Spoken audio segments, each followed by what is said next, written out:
The classical period in ancient Greek art begins in 480 BCE when the Athenians and their other city-state allies defeat the Persians, and ends in 325 BCE with the death of Alexander the Great. It's during this time that we see tremendous rapid changes in art, spurred in part by the need for rebuilding many of the city-states that were destroyed with the Persian invasions. But even before this moment, it was evident that development was happening very quickly in Greece.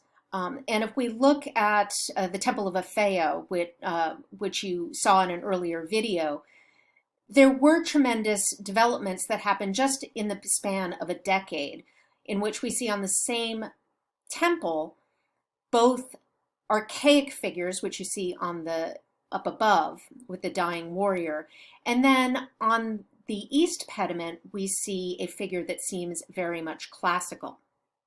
It's during this time that the Greeks establish ideals of beauty that we still recognize today. There are three general concepts that we need to understand when thinking about the classical Greek period: humanism, rationalism, and idealism.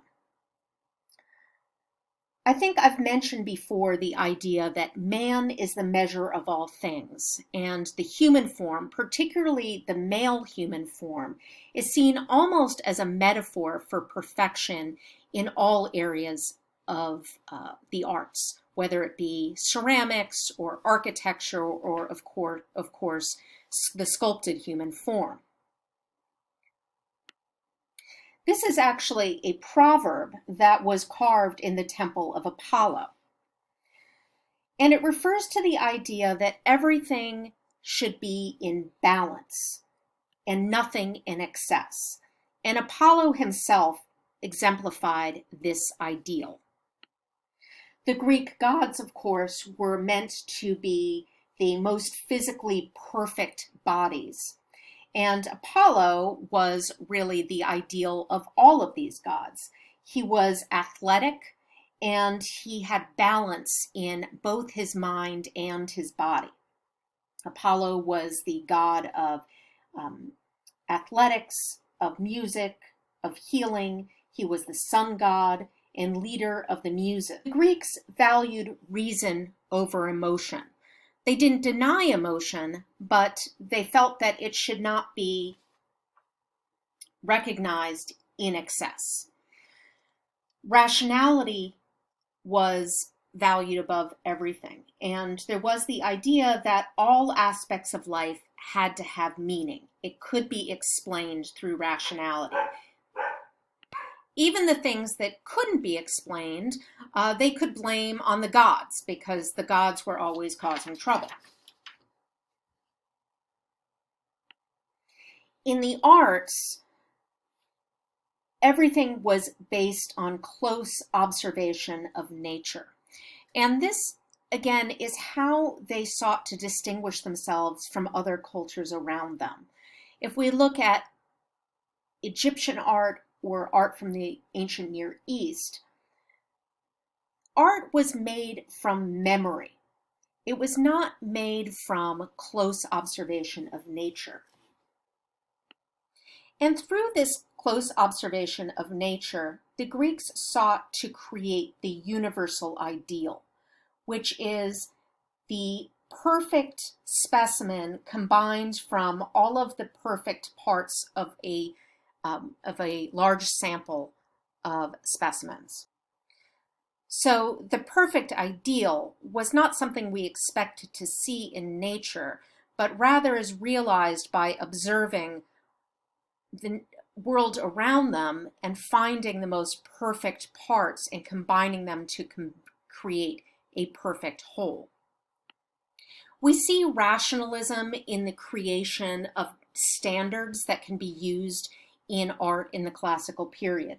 For example, the canon of proportions in sculpture, which we'll be talking about, or the orders of architecture, which we've already discussed in the Archaic period. So in a way, if we can consider idealism the combination of humanism, the idea that man is the measure of all things, with rationalism, which is the need to rationally explain or understanding the world around them, we can understand idealism better. The classical period in the 5th and 4th century BCE really becomes the bar against which everything is measured in Western art history. It's really the foundation of art history in the West.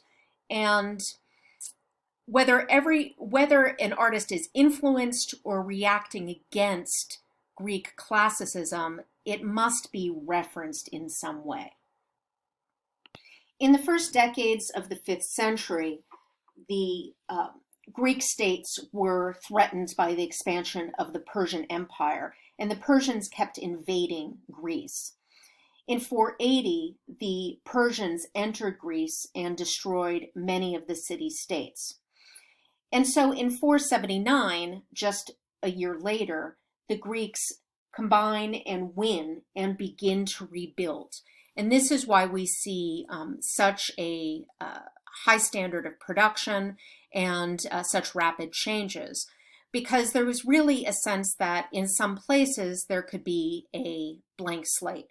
And so rather than just rebuilding in exactly the same way things were built before, there was a motivation and a goal to make something newer, something better, something that could show the way forward rather than looking backwards.